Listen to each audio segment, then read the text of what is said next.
Arian, I had a question. Sure, Jim. That Chris mentioned kind of like the sensuality of coffee, and then somebody mentioned like your first cup. I my first Pete's Coffee, and you came in. I guess your gateway into the world was through Pete's Coffee, which back in I think it was 1990 something. I can tell you what time of day it was, where what store it was, and having the conversation with the barista, my first cup of Pete's Coffee, that it just, I mean, it had such a profound kind of, emotional effect on me, and I was hooked. I was hooked to the point of, you know, uh, I would go out of my way a mile and a half and be late for a meeting to find myself a Pete's Coffee so I could have a Pete's Coffee to enjoy before my meeting. So my question is, it's really hard to find that kind of first experience now. So how, for somebody newbie, or if somebody wants to reignite their passion for coffee, because I can't say the same thing for that store anymore. It's changed. How would you go about it? What would you suggest? The way that I think about it for us at Goat Racer, we're kind of trying to be someone or a place that is encouraging people to understand what is so special about the specialty coffee area. And we're trying to also kind of be a gateway to understanding why some of the coffees taste certain ways.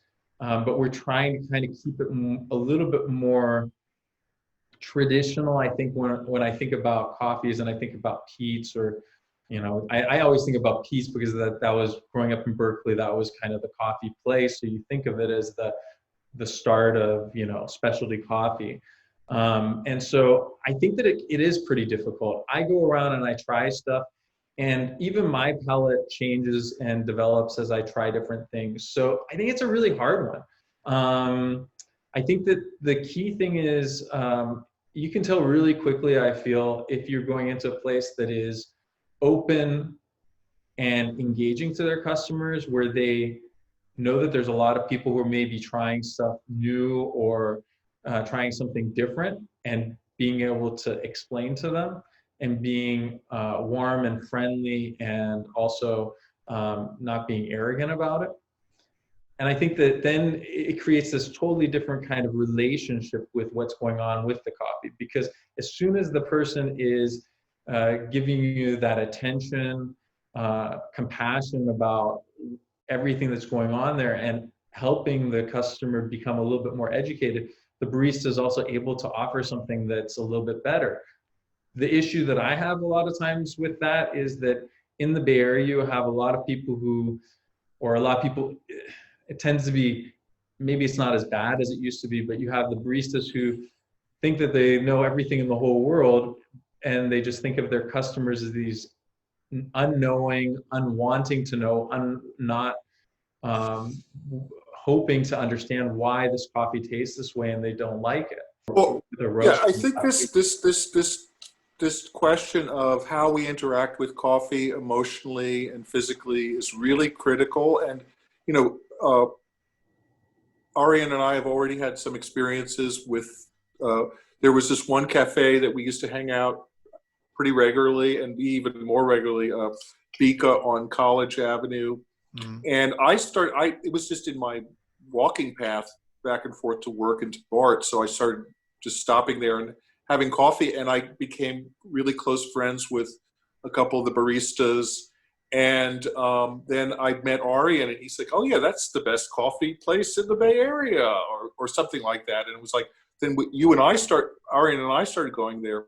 And what was really a critical piece of all of that was my interaction with Peter and Christopher, who were two of the baristas there, and their interaction with other customers. They had a little seating area at the bar, which I think is absolutely critical to creating that kind of atmosphere. You didn't sit at a table. They actually had limited tables, but you could stand at the bar or sit at the bar and talk with the baristas, and they encouraged that. And it actually, to me, it felt like Italy, because that's the kind of experience you have in Italian cafes. You can stand at the bar and chat with the barista.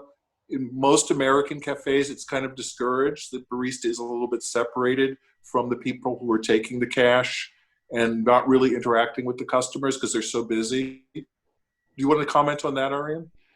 Yeah, I mean, I think that it goes, there's another part of that is the patience that they have in Europe. You know, when you think about it, there's two things. One is that everybody's a little bit more patient about getting their coffee. They'll sit down and they know if they're sitting down. If they're at the bar, it's a little bit different, but there's also another aspect is in Italy, you pay a different price to sit at a table than you do if you go to the bar, with the idea that sitting at a table costs us a little bit more money. We probably are going to have a server. So if you order at the bar and you pay for it, then you're expected to drink that espresso at the bar and then you go. Of course, it's a little bit of a faster experience, but it's not, I think, the same type of experience that you get or what people want to get in the US. The US is kind of like, well, I just need this coffee now. And that's kind of the idea. And so the barista doesn't necessarily realize that that's such an important part of the experience. We went to this place called Home in the Richmond district, which roasts their own coffee. And it's one of those places, I'm not sure if I talked about this last time or not, but we did talk about it, how I used to go out of my way to a Pete's Coffee to, to get a coffee and be late to a meeting. This is the same thing. We were in Golden Gate Park. We went, all the way kind of a mile, half a mile, maybe a mile out of our way from going home just to go to this area in the Richmond district, just to go get this particular coffee. And I had the coffee, and afterwards I was thinking, yeah, it's pretty good. Like it had that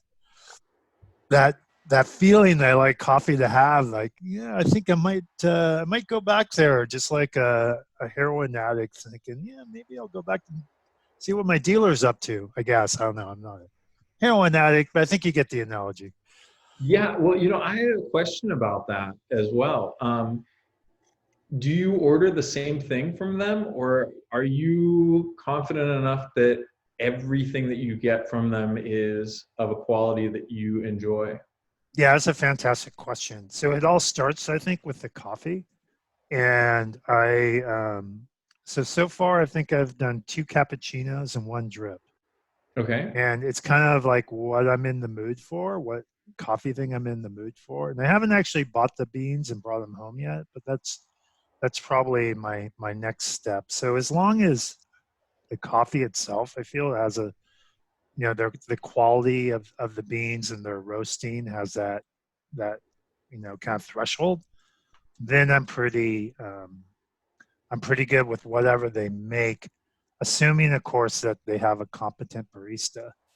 And that's a huge deal, because I can tell you, there's another place who just started doing Equator Coffee, a little store, and they're actually kind of trying to figure out how to make it work, I think, in our neighborhood.